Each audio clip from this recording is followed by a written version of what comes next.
Hey guys, this video will talk about college recruiting. I know this is a hot topic for all of you and you want to kind of know what's going on with me and my history.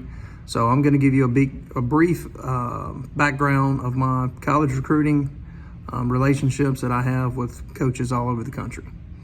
I first started handling a lot of the recruiting probably when I got out of college, which was like 2001. And my first athlete that I had helped get a scholarship was a guy named Carson Bird. He signed with the United States Air Force Academy.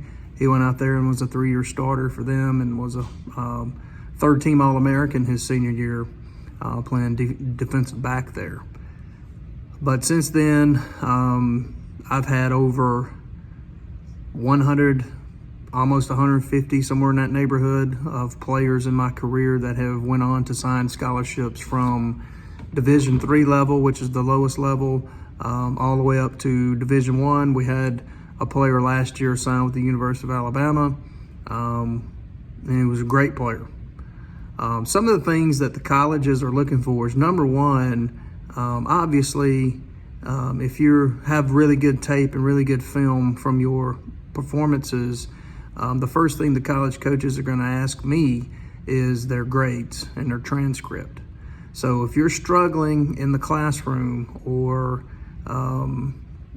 you don't like being in the classroom, then college is going to be very difficult, because a lot of the schools and colleges, they have to have you guys make good grades. And their philosophy is, if you can't make good grades in high school, probably not going to make good grades in college, because it's a lot harder, a lot more difficult, a lot more things to cover at the collegiate level in terms of academics.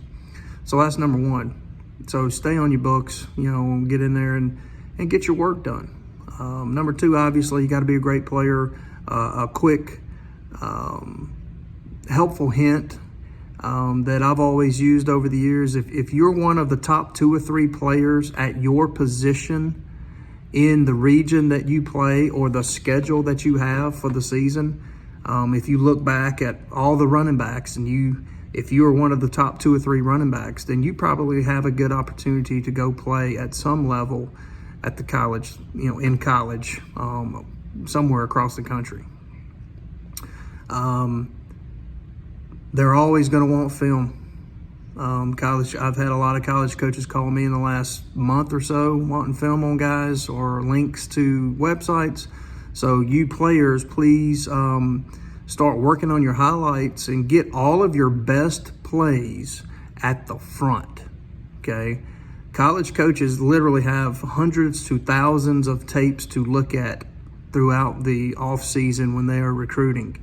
And if your plays don't pop in their eyes after about 4 plays, they're just going to hit the delete button and move on to the next player. That's just how it works. So please put all your best plays at the front end, plays where they can see you run, see you move quickly, see you engage players. If you're an offensive lineman, you're pancaking people into the ground, or you're moving up to the second level, blocking linebackers and moving well. That's what those guys want you to see. They want to see that, okay? So those are just a few tips. I currently have 3 guys that are playing in the NFL that I coached in high school. One plays for the Chargers, one is with the Steelers, he plays nickel, and the kicker for the New Orleans Saints. So I've had a lot of success, got a lot of really good relationships with the coaches around the country, and if you can ball, they will call.